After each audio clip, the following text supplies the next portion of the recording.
Hello everyone, this is the library lady here at Craigsville. I'm so excited that it is finally spring and I am waiting for the pretty weather and I love to hear the birds singing that I have a book just for you today called Spring After Spring. And this is a book about a real person that lived and made a difference. And her name is Rachel Carson.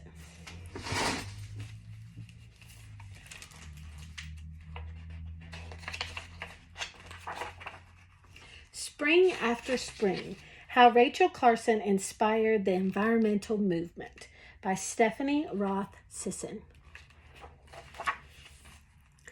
Cheerily, it was dawn when the chorus began. Look at all the birds. Rachel didn't want to miss a note. Hello! Cheerily, hoo, hoo, tea kettle, cheer, cheer, buzz, call, call, peal, peal. As the midday sun warmed the earth, other musicians chimed in. Life and music were all around. And wonders big and small. Spring was Rachel's favorite time of year. As the sun set, she could hear the first bubbles of frog song. Crickets began their nighttime tune, and bats squeaked a lullaby. At home, there was a warm supper and a big family. Mom played the piano, and Dad sang songs and read stories. Rachel's favorites were those about the sea.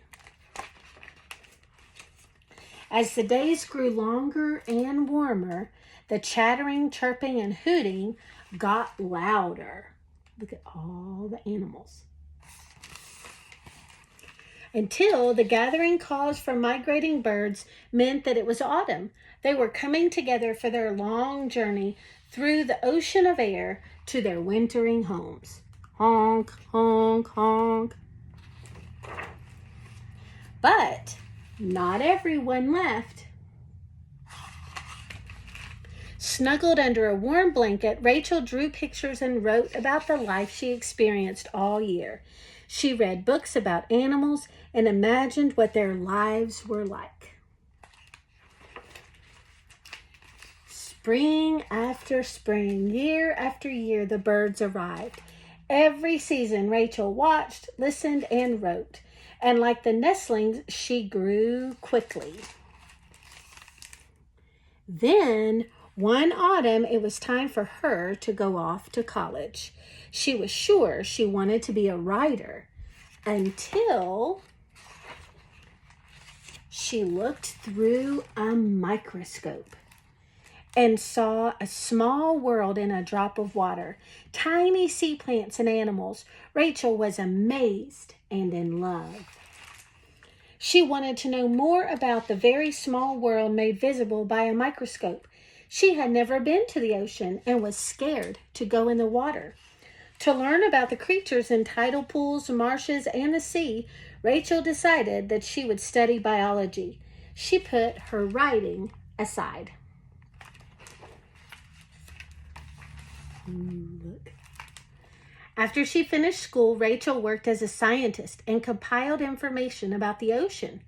Now for her job, she wanted to know what it was like to actually be underwater.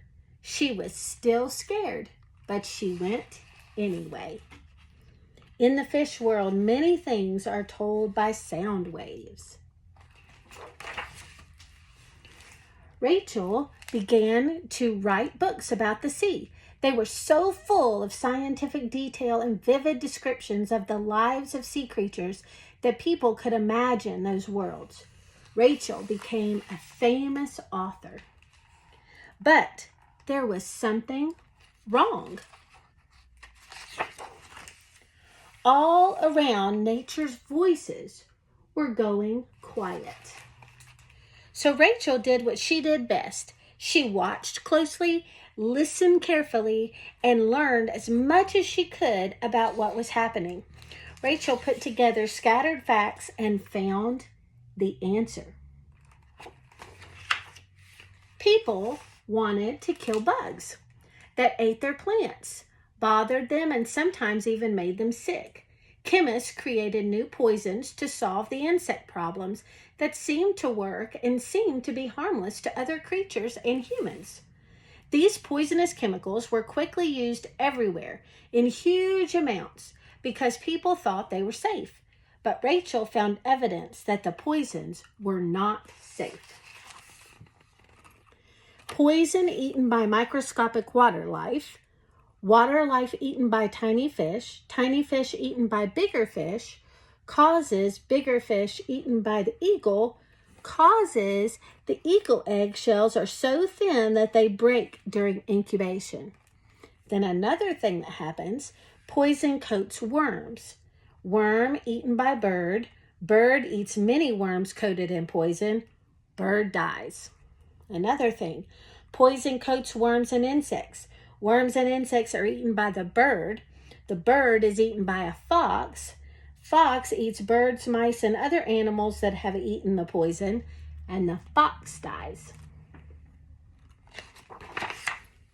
Rachel wrote a book to tell people what she had learned. Silent Spring created a huge ruckus.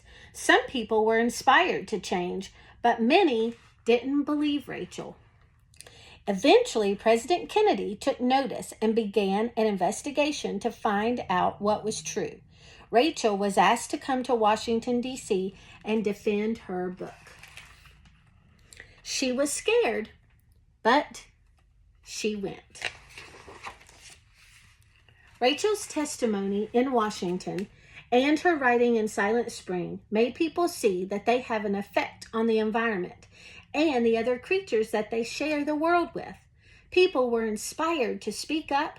Congress passed new laws so that nature was treated with more care, and some of the most harmful chemicals were banned.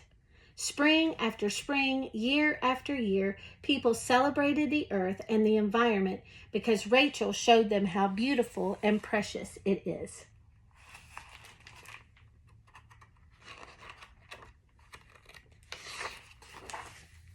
But Rachel went home and continued watching and listening.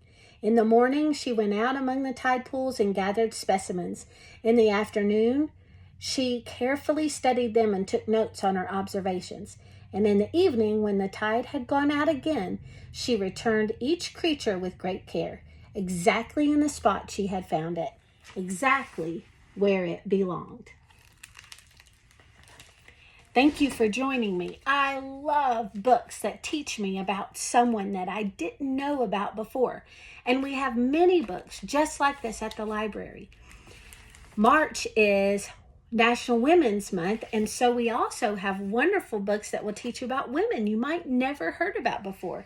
Here's a whole book just about women that have done important things in our past. We have another one about the first woman pilot. She went up in a hot air balloon. And what about Sophie Germain? Nothing stopped Sophie. She was a mathematician. So come into the library, check out something, and learn something new today. Have a great day.